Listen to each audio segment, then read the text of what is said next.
কারণে কেন্দ্র থেকে তারা মনে করেছেন যে একটা কমিটির দরকার। ঠিক সেই মতো করে বগুড়াতেও একটা কমিটি করা হয় গত জুলাইয়ের 15 তারিখে। তো সেই কেন্দ্র ঘোষিত কমিটিটাই হচ্ছে আমরা 17 জন। তাদের নেতৃত্বে আমরা শুধু এটা বলবো না যে আমাদের নেতৃত্বেই পুরো আন্দোলনটা হয়েছে, তা না। এখানে কিন্তু এটা মানুষের একটা কি ছিল, মানে ভিতরকার একটা আকাঙ্ক্ষা ছিল, সকল মানুষের একটা আকাঙ্ক্ষা ছিল যে এই স্বৈরাচার সরকারের পতন। ধন্যবাদ। প্রথমে জানাই যে আজকে আমরা কেন এই সংবাদ সম্মেলনটা করছি। আমরা অবগত আছি যে বগুড়াতে কিছু সংখ্যক বিচ্ছিন্ন ঘটনা ঘটেছে, যেটা আমরা বিভিন্ন মাধ্যম থেকে জানতে পাচ্ছি। এখন আমরা জানি যে বাংলাদেশে একটা গণ অভ্যুত্থানের মধ্য দিয়ে একটা স্বৈরাচার সরকারের পতন ঘটেছে। এইটা কিন্তু কোনো একক ছাত্র সংগঠন বা শুধুমাত্র ছাত্রদের ভূমিকায় হয়েছে ব্যাপারটা এরকম না। আমরা বারবার করে বলতেছি, ছাত্রদের সঙ্গে সাধারণ জনগণ যেরকম করে মাঠে ছিল, সবার অবদানে, আপামর সকলের একটা অবদানের কারণে কিন্তু আমাদের সকল ভাই বোনদের অবদানে কিন্তু এই বিজয়টা আমরা একটা স্বৈরাচার সরকারের পতন ঘটাইতে পেরেছি। এখন বিভিন্ন জেলাগুলোতে প্রাথমিক অবস্থাতে আন্দোলনগুলোর ফ্লো তৈরি করবার জন্য আন্দোলনগুলো একটা গণ আন্দোলনে রূপ দেবার কারণে কেন্দ্র থেকে তারা মনে করেছেন যে একটা কমিটির দরকার। ঠিক সেই মতো করে বগুড়াতেও একটা কমিটি করা হয় গত জুলাইয়ের 15 তারিখে। তো সেই কেন্দ্র ঘোষিত কমিটিটাই হচ্ছে আমরা 17 জন। তাদের নেতৃত্বে আমরা শুধু এটা বলবো না যে আমাদের নেতৃত্বেই পুরো আন্দোলনটা হয়েছে, তা না। এখানে কিন্তু এটা মানুষের একটা কি ছিল, মানে ভিতরকার একটা আকাঙ্ক্ষা ছিল, সকল মানুষের একটা আকাঙ্ক্ষা ছিল যে এই স্বৈরাচার সরকারের পতন তারা চায়। সুতরাং আমাদের ডাকে যতটা না, তারা তাদের ভিতরকার একটা স্পৃহা থেকে মাঠে নেমেছে। শুধু ছাত্ররাই নয়, তাদের সঙ্গে তাদের মা বাবারা পর্যন্ত মাঠে নেমে এসেছে। এই যে একটা গণ অভ্যুত্থানের রূপ নিয়েছে, তার মধ্য দিয়েই কিন্তু আজকে আমরা এই সফলতাটা অর্জন করতে পেরেছি। এটা একক কোনো ভাইয়ের, একক কোনো বোনের, উমুক তুমুকের নয়, এটা সকলের এই অর্জনটা। আমাদের এই আন্দোলনটাকে নিয়ে আসবার জন্য, একটা সুন্দর রূপ দেওয়ার জন্য জাস্ট একটা কমিটি গঠন করা হয়েছে, আর কিচ্ছু না। এখন যখন আমরা বিভিন্ন বাধার সম্মুখীন করে আজকে যারা এই আন্দোলনটাকে ধরে নিয়ে আসলাম সবার সম্মিলিত সহযোগিতায়, তখন আজকে এই টিমটা আমরা প্রশ্নবিদ্ধ হচ্ছি। নানাভাবে আমাদেরকে ব্যবহার করে তারা বগুড়ার বিভিন্ন জায়গা থেকে চাঁদাবাজি করছে, মারধর করছে, হামলা, হুমকি, আক্রমণের যে একটা অবস্থা সেটা কিন্তু আমরা দেখতে পাচ্ছি।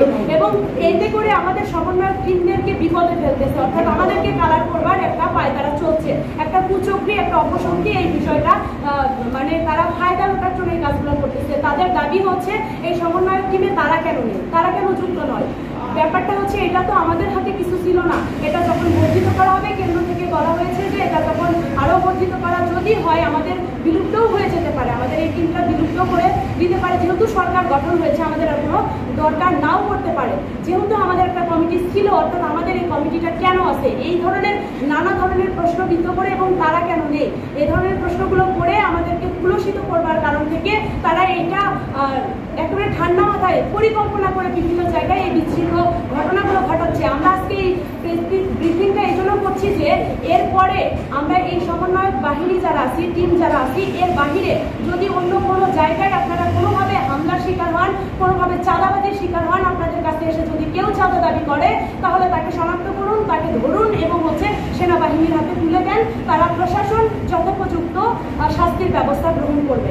এবং আমরা দৃঢ়তার সহিত, আমরা সমন্বয়ক টিম দৃঢ়তার সহিত আবারও বলছি যে আমরা এই ধরনের নৈরাজ্যমূলক কর্মকাণ্ডের সঙ্গে কোনোভাবেই সম্পৃক্ত নেই।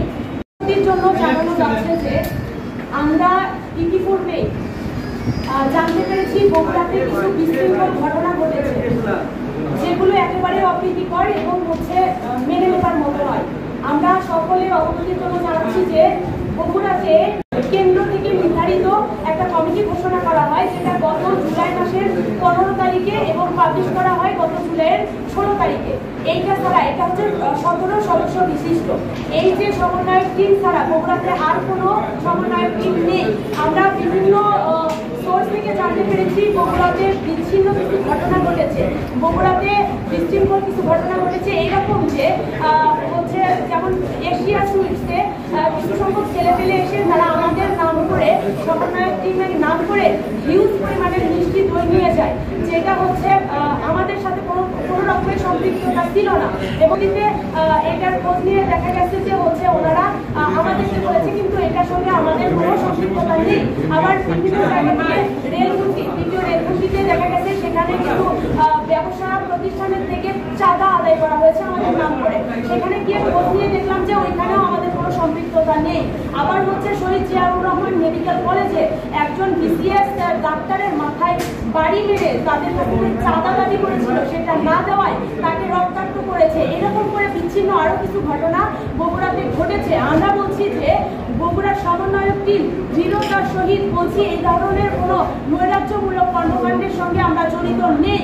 আবারও যদি এই ধরনের কোনো বিচ্ছিন্নমূলক কর্মকাণ্ড সঙ্গে আপনারা পরিচিত হন, আপনাদের সামনে যদি এই ধরনের কোনো ঘটনা ঘটে, তাহলে আপনারা তাদেরকে শনাক্ত করবেন এবং তাদেরকে আইন শৃঙ্খলা বাহিনীর হাতে তুলে দেবেন। আমাদের কাছে একটা নাম্বার দেওয়া আছে পেট্রোল বাহিনীর, সেই নাম্বারটা আমরা হচ্ছে আমাদের যে তালিকা আছে, একটা স্কিপ আছে, সেটার মধ্য দিয়ে আপনাদেরকে দেওয়ার চেষ্টা। এই বিষয়ে একটা মাইকিং সকালে করেছি এবং লোকাল যে ডিশ আছে সেই ডিশের মাধ্যমে এই ঘোষণাগুলো কিন্তু আমরা দেওয়ার চেষ্টা। জেলা কমিটি ছাড়া বগুড়াতে আর কোনো সমন্বয়ক টিম কেন্দ্রীয় থেকে অনুমোদন করা হয়নি। যারা এইটা ইউজ করে বিভিন্ন জায়গায় স্কুলগুলোতে, স্কুল কলেজগুলোতেও যারা এটা ব্যবহার করছে, তা আপনারা তাদেরকেও শনাক্ত করুন এবং হচ্ছে প্রশাসনের হাতে তুলে দিন। শিক্ষা প্রতিষ্ঠান থেকে ইতিমধ্যে দাবি করেছে যে তাদের পদত্যাগের জন্য তারা সাধারণ শিক্ষার্থীরা দাবি তুলেছে এবং তাদের কাছে যৌক্তিক যদি দাবি থেকে থাকে যে এই কারণে, এই দুর্নীতির কারণে, এই দুর্নীতির সঙ্গে সম্পৃক্ততার কারণে আমরা ওনার হচ্ছে পদত্যাগ দাবি করছি, তাহলে আমরা সমন্বয়ক টিম তাদের পাশে দাঁড়াবো। যৌক্তিক বলে তাদের পাশে আমরাও দাঁড়াবো।